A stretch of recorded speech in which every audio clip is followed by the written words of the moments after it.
And I ask for your Spirit to work in my life, that I can be a blessing to you.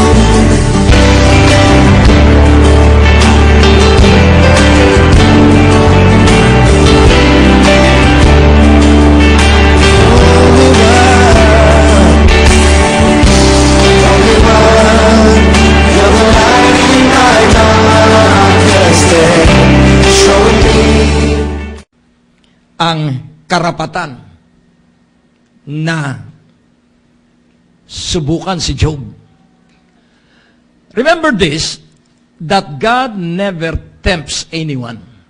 Nasa James chapter 1 po yun, verse 12 and 13. Na ang Diyos kailanman hindi nanunukso. Ang Diyos kailanman hindi ka ilalagay sa kabiguan. Please remember these truths. Ang Diyos po hindi inconsistent. God is a single-minded, all-knowing God.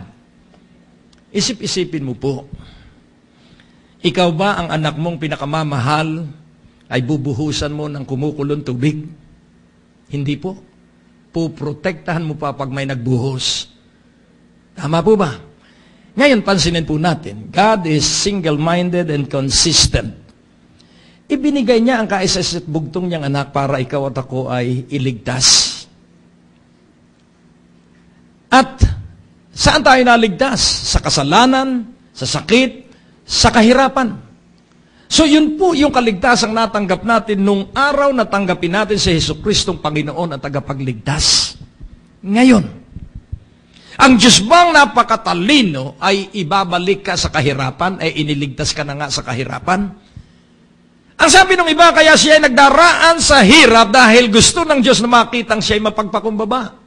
Hindi na po kailangan ang pagpapakita ng pagpapakumbaba sapagkat walang mapagpakumbaba na walang pera.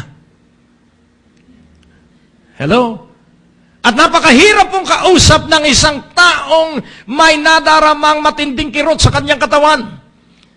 Kaya nga po ating unawain, God is single-minded, God is consistent. He will never tempt any one of us. He will never tempt any person. Kaya nga kung tayo ay nasa mga mabibigat at mapapanganib na kalagayan ng buhay, laging tatandaan mo, iisa ang may interes na ikaw ay mapahamak, iisa ang may interes na ikaw ay magkasakit, iisa ang may interes na ikaw ay mawasak. Sino po yun na interesado sa ating kabiguan? Si Satanas! Siya po ang may ibig na ikaw at ako'y wasakin. Siya po ang may ibig na ang ating pamilya ay magkagulo.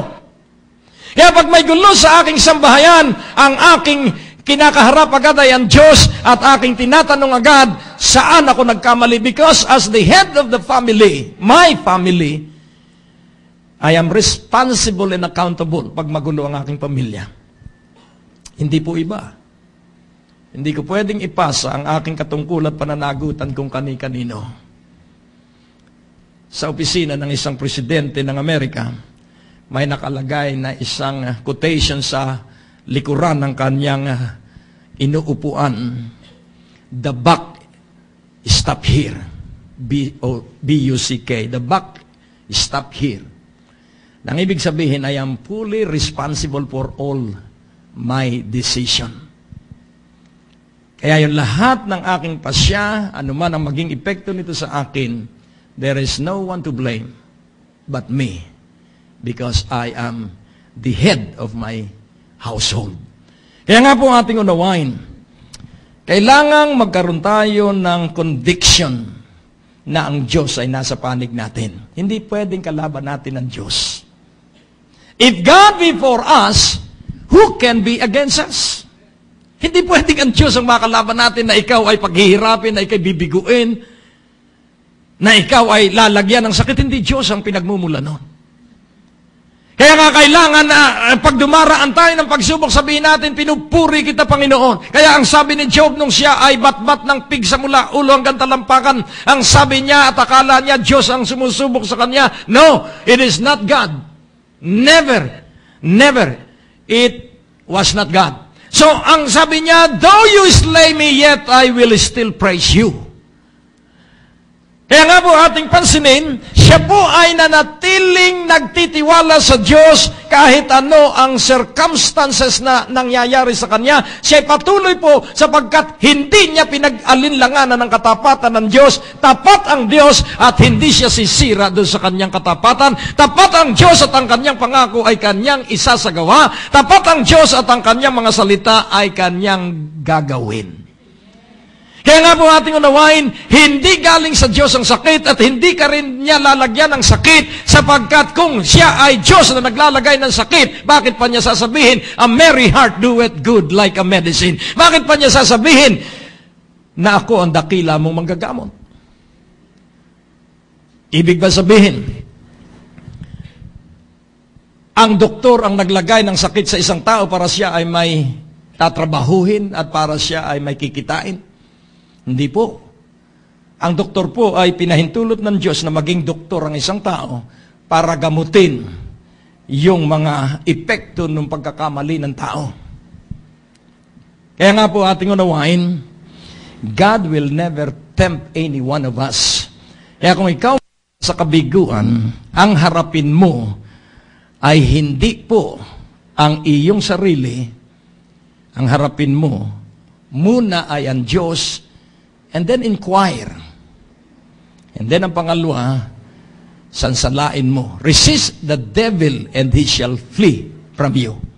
Kaya, ating unawain, kailangang meron kang katwiran. Kailangang lagi kang merong pagpapaliwanag. Atin pong unawain na ikaw ay itinakda ng Diyos para maging maligaya at pinagpala. Kahit sa iyong pagtanda, you will flourish in the courts of the Lord.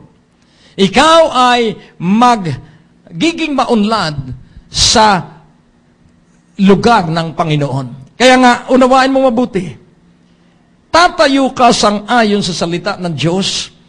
Maninindigan ka ayon sa salita ng Diyos. Tuloy-tuloy na pananalig at pagtayo sa salita ng Diyos.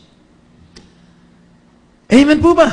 Kaya nga po ating unawain, ang sabi po ng ating teksto, be followers of, ano raw po? Good? Be followers of good? Of what is good? Of that which is good. So ano po ba ang mabuti? Ang mabuti po ay magtiwala sa Diyos. Ano ang masama? Pag-alinlanganan ng Diyos. Kaya wag mong pag-aalinlanganan ng Diyos kahit ikaw ay baon sa utang ngayon. Kaya kang iligtas ng Diyos sa pagkakautang.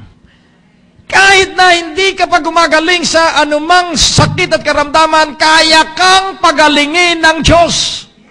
Amen po ba? Huwag kang magbabakasakali, manindigan ka with full conviction na ikaw ay pinagaling, hindi gagaling, pinagaling sapagkat ang Biblia ay nagsabi, by His stripes you were.